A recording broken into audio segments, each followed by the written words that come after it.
Hello. Today, we're going to go over all the steps that precede turning on your engine. Those steps are essential to ensure your aircraft's integrity and that everything is in order for a smooth and seamless flight. First of all, stretch your legs a bit and take a look at your aircraft and your surroundings. We never took much time to look at our aircraft from the outside, so take your time if you want to inspect it. You might have noticed some extra bits on your aircraft. These are the covers and chocks.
Let's take a moment to talk about taxiing.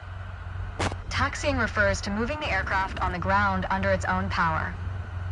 In particular, getting from the ramp out to the hold short point on the edge of the runway. Steering on the ground is managed through the rudder pedals. That's right, unlike driving a car, we turn by using our feet. Okay, ready?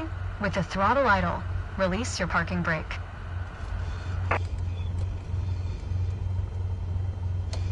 Okay.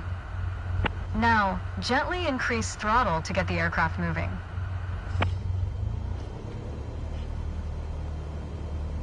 Go easy on your throttle. Use your rudder pedal to turn left and enter the taxiway. Increase throttle to gain forward momentum and then reduce RPM accordingly to match a fast walking speed while taxiing.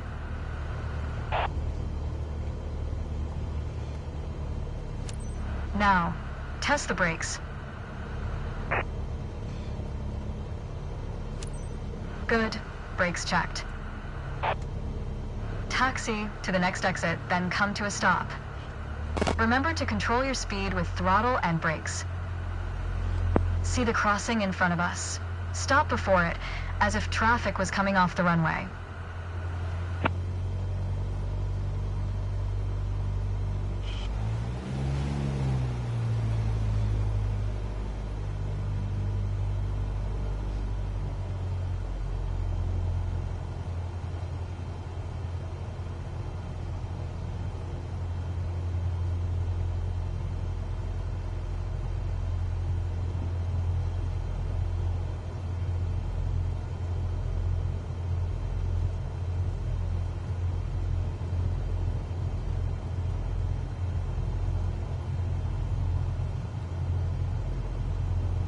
Watch your speed.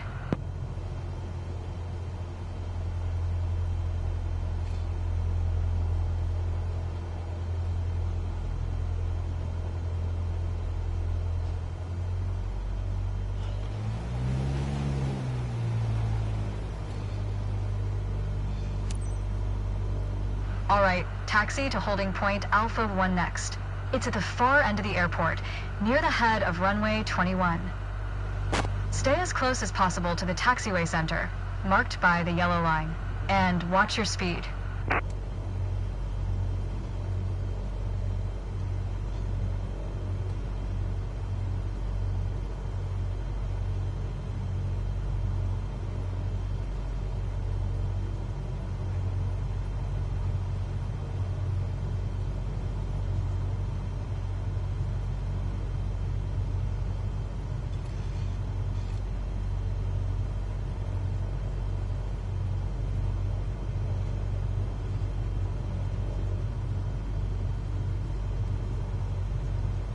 Mind your speed.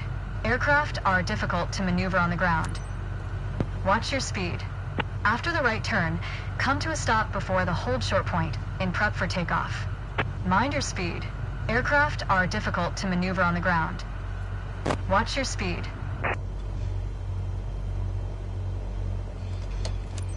That was good taxiing.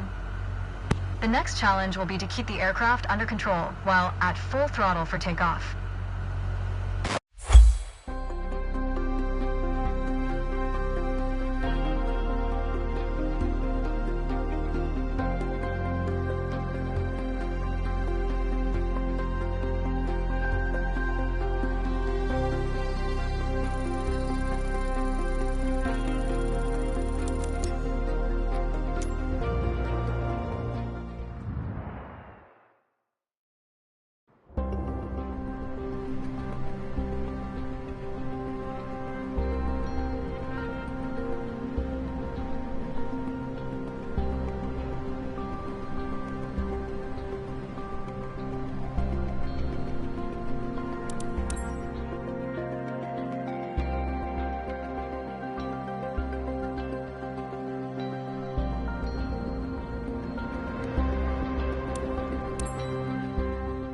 There's an old saying I like. A mile of road will take you a mile. A mile of runway will take you anywhere. Taking off isn't hard, but there are a few key points to remember. First, we always take off into the wind, which won't be an issue on a calm day like today. Second, before we enter a runway, we always make sure it's clear. Check to the right to see if a vehicle is on the runway. And to the left, to make sure no other planes are approaching. Runway numbers are not arbitrary. Each number matches the first two numbers of the runway's compass bearing, rounded to the nearest 10 degrees.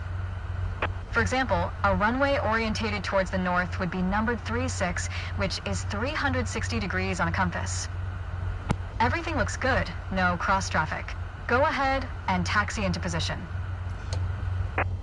Now slowly taxi onto the runway and align the plane with the center line. Then stop your plane just after the number 21.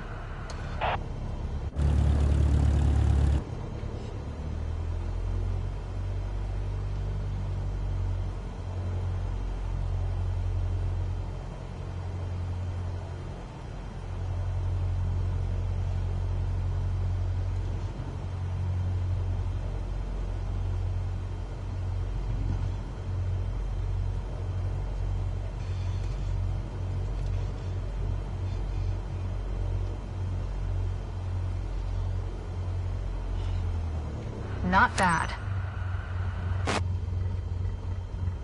All right, let's do this. Apply full power, and I'll walk you through the takeoff as we go.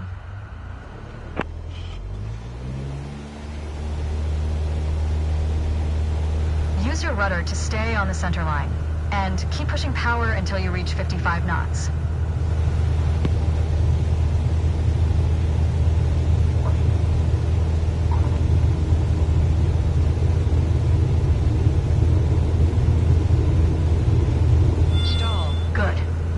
Gently pull back on the yoke. We're a bit too far down the runway. Let me move the plane back into position. All right, let's do this. Apply full power, and I'll walk you through the takeoff as we go.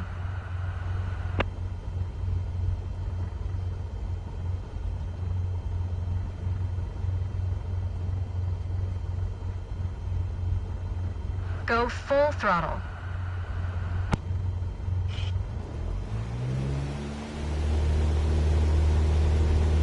Use your rudder to stay on the center line, and keep pushing power until you reach 55 knots.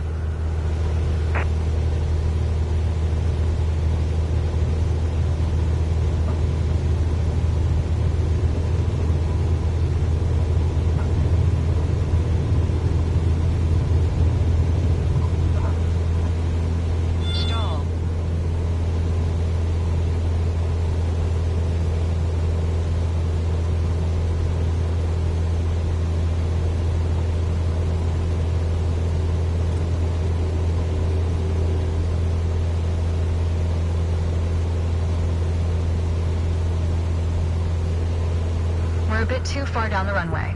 Let me move the plane back into position. Alright, let's do this. Apply full power, and I'll walk you through the takeoff as we go.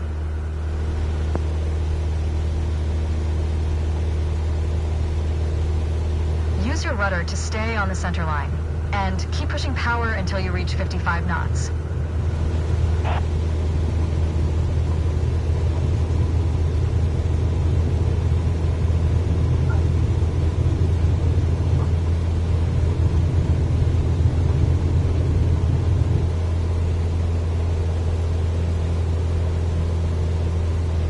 We're a bit too far down the runway.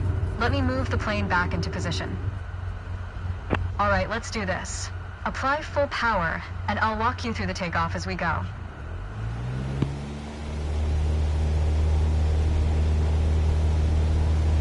Use your rudder to stay on the center line, and keep pushing power until you reach 55 knots.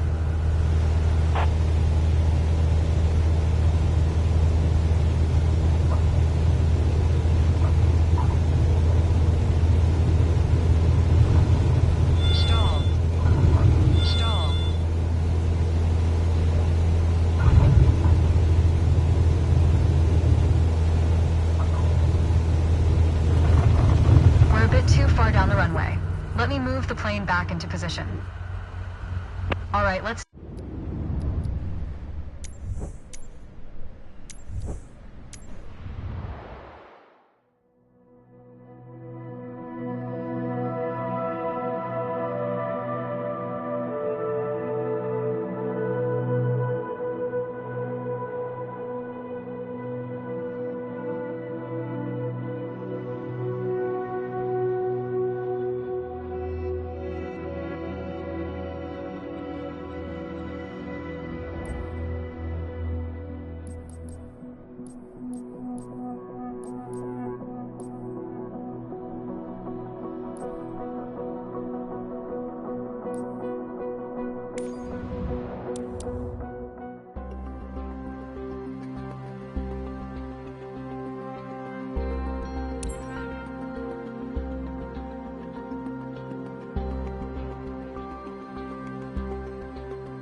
For this landing exercise, I want you to focus on the yoke only. We're close enough to the runway to land safely without adding any throttle. Maintain a speed of around 65 knots. Pitch down if you're going too slow. Pitch up if you're too fast.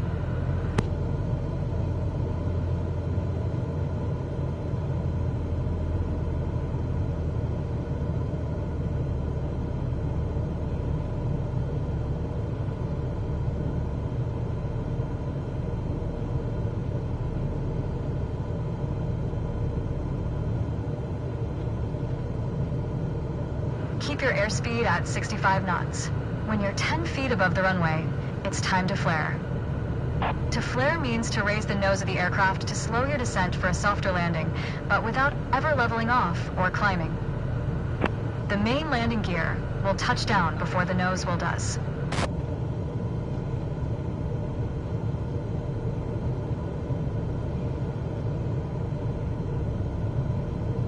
We're coming up on flare height.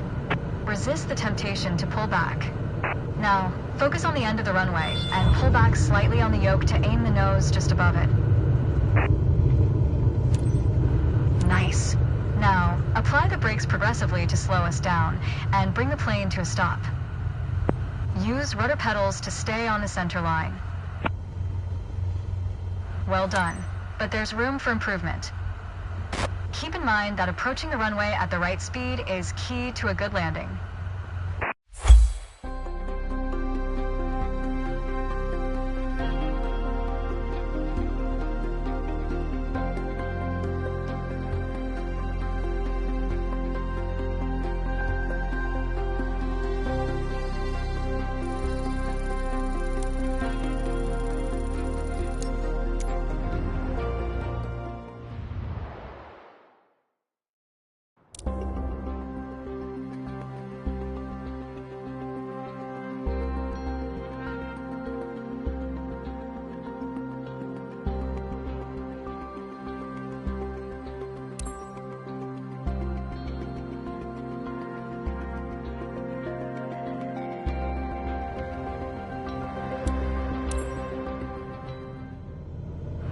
first part of this landing exercise, I want you to stay on the glide path by using the throttle. You can make small corrections with the yoke to stay aligned with the runway. Smooth action on the throttle is key for remaining on the correct glide path. If you find yourself too high, reduce your power. If you're too low, increase it. Remember though, always make soft corrections. You don't want to overcompensate.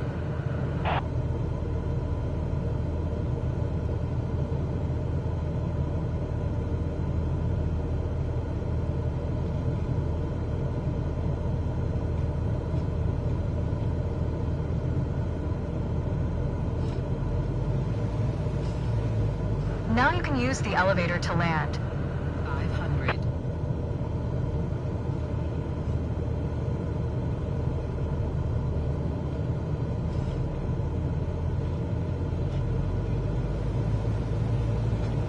Stall. Reduce throttle to idle. Now, focus on the end of the runway and pull back slightly on the yoke to aim the nose just above it. Nice. Now, apply the brakes to slow us down and bring the plane to a stop.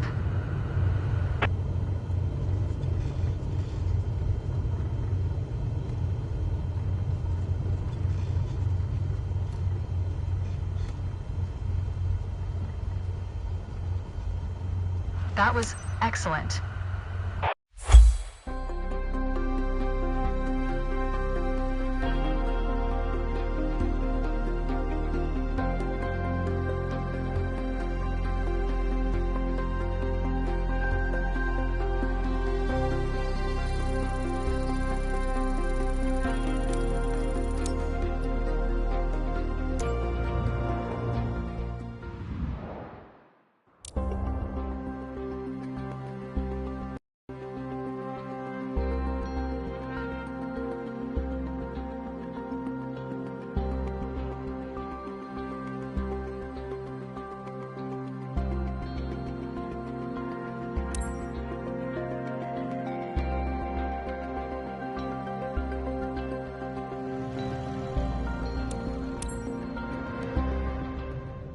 My first instructor used to say, the best part of flying is landing in one piece.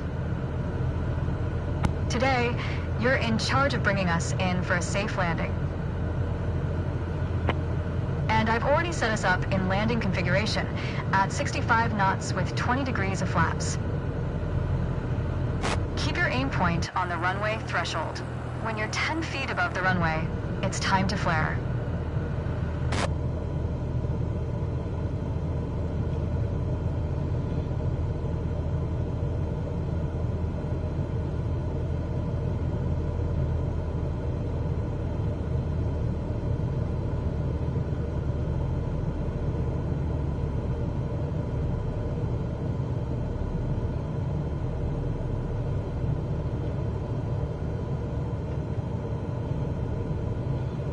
Stall.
Reduce throttle to idle.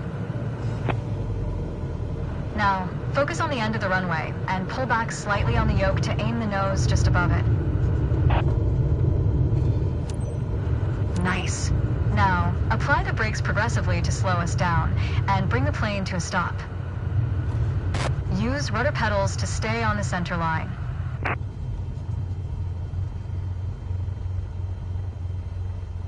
That was excellent.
Okay, we're currently flying on the downwind leg, at the standard traffic pattern altitude of 6,000 feet. It's a flight path parallel to the landing runway, but in the opposite direction. In downwind, you want to start preparing for landing.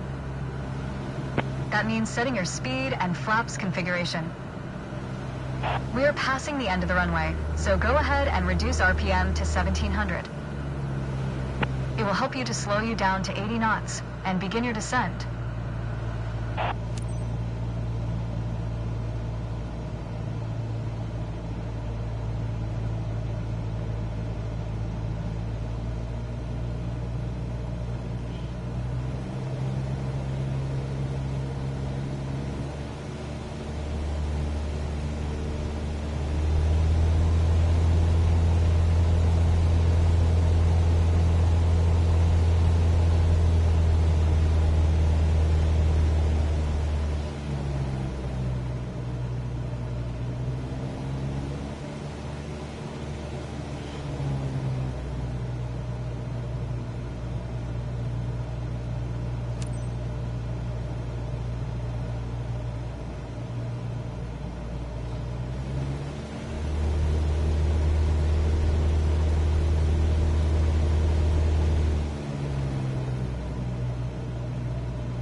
It's time.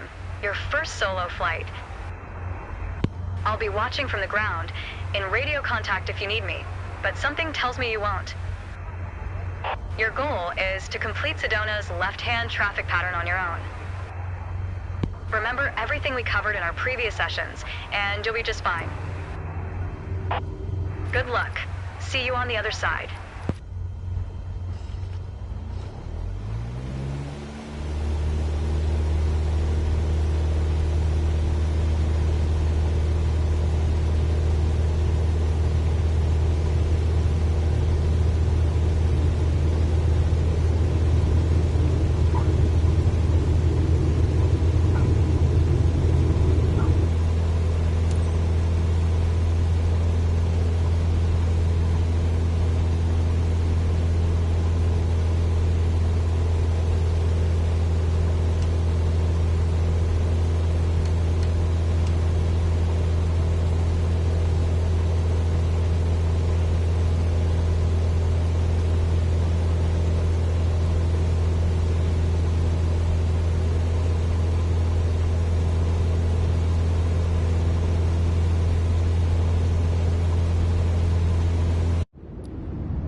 Stay in the pattern for the sake of this exercise.